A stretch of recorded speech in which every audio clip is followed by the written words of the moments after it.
هموطنان عزیز سلام، درود، انشالله همتان جور صحت و از گزند روزگار با دور باشین. صبح زیبایتان هم بخیر. هموطنان عزیز، گروه فوق تروریستی شرانداز، قاتل و آدمکش و ویرانگر شورای نظار لوحه هایی که به زبان پشتو نوشته شده بودند رنگ پاشی کردند. این بسیار یک کار کوچک است. این گروه تروریستی وحشتناک و وحشی آدمکش و ویرانگر به خاطر اختلاف یک واژه پانتون و دانشگاه، ببینید که بیشتر از 300 جوان مرد و زن اینا هلاک ساختن در پانتون کابل.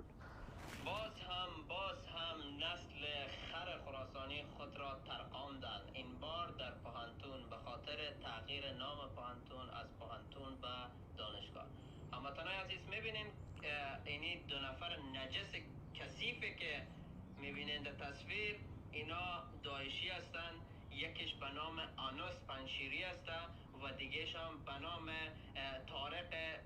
طارق خراسانی. من نمیفهم چرا هر تروریست بیناموس داعشی که خود انفلاق میکنه میترخانه خراسانی پسوند نامش هست و او هم از آدرس یک قریه میان خود دم بکده انفلاق میتن. عادل بلیک تروریستی را پنشیریا به خاطر از این اونمو گپای من خب انس پنشیری و شما کار نداریم. بالاتر از 50 نوع حملات این مردم انجام دادن، او را به خاطر یک واژه بلیاز خدا، بلیاز قرآن. آیا شما مسلمان هستین، انسان هستین، شیر آدم خوردین، چرا اینقدر تعصب؟ او برادر، بیشتر از 50 سال تمام لوحه ها به زبان دری بود. کدام پشتون خیس گفته باشه نکو. تمام بیادر نصاب به زبان دری، امورات اداری به زبان دری، امورات قنصلی و سفارتی به زبان دری. به می رقم برادر تمام اجتماع ما زبان دری شده بود. از بس که برادر به زور بیگانه های نمی زبان سر ما تحمیل کردین. بگذارین که در یک مملکت، در یک کشور هر کس زبان خود داشته باشه. بگذارین او بیادر. عدالت دوزداری 50 سال نصاب زبان دری بود. حالا بگذار 50 سال نصاب زبان پشتو شود دیگه. اگر واقعا عادل هستی، نامت عادل پنشیری ماندی 300 نفر در پانتون کابل میکشی، عدالت هم درک نداره. نیاکان از این هم تروریست بودن. ببینین شاخ دم نداره. همین لازمی جوانایشون که من خوار مادر یکی دیگر دم میزنن، خوار مردم افغانستان دم میزنن، این هم ترور است. ترور شخصیتی میکنن، ترور حیثیتی میکنن. انسان شوید.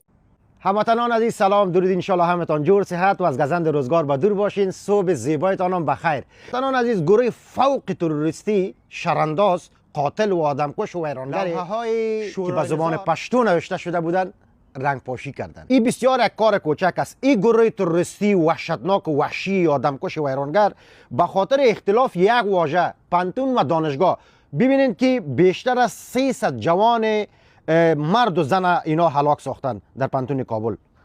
باز هم نسل خر خراسانی خود را ترقاندند، این بار در پانتون به خاطر تغییر نام پانتون از پانتون به دانشگاه. هموطنان عزیز، میبینین اینی دو نفر نجس کثیفی که میبینین در تصویر، اینا داعشی هستند. یکیش به نام آنوس پنشیری است و دیگهش هم به نام طارق خراسانی. من نمیفهم چرا هر تروریست بیناموس داعشی که خود انفلاق میکنه میترخانه خراسانی پسوند نامش هست و او هم از آدرس یک قریه میان خود دم بکده انفلاق میتن. عادل بلیک تروریستی را پنشیریا به خاطر از این اونمو گپای من خب انس پنشیری و شما کار نداریم. بالاتر از 50 نوع حملات این مردم انجام دادن، او را به خاطر یک واژه بلیاز خدا، بلیاز قرآن. آیا شما مسلمان هستین، انسان هستین، شیر آدم خوردین، چرا اینقدر تعصب؟ او برادر، بیشتر از 50 سال تمام لوحه ها به زبان دری بود. کدام پشتون خیس گفته باشه نکو. تمام بیادر نصاب به زبان دری، امورات اداری به زبان دری، امورات قنصلی و سفارتی به زبان دری. به می رقم برادر تمام اجتماع ما زبان دری شده بود. از بس که برادر به زور بیگانه های نمی زبان سر ما تحمیل کردین. بگذارین که در یک مملکت، در یک کشور هر کس زبان خود داشته باشه.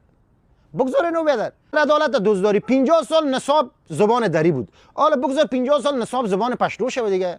اگر واقعا عادل هستی، نامت عادل پنشیری ماندی 300 نفر در پانتون کابل میکشی، عدالت هم درک نداره. نیاکان از این هم تروریست بودن. ببینین شاخ دم نداره. همین لحظه می جوانایشون که من خوار مادر یکی دیگر را دم میزنن، خوار مردم افغانستان را دم میزنن، این ترور است. ترور شخصیتی میکنن، ترور حیثیتی میکنن. انسان شوید.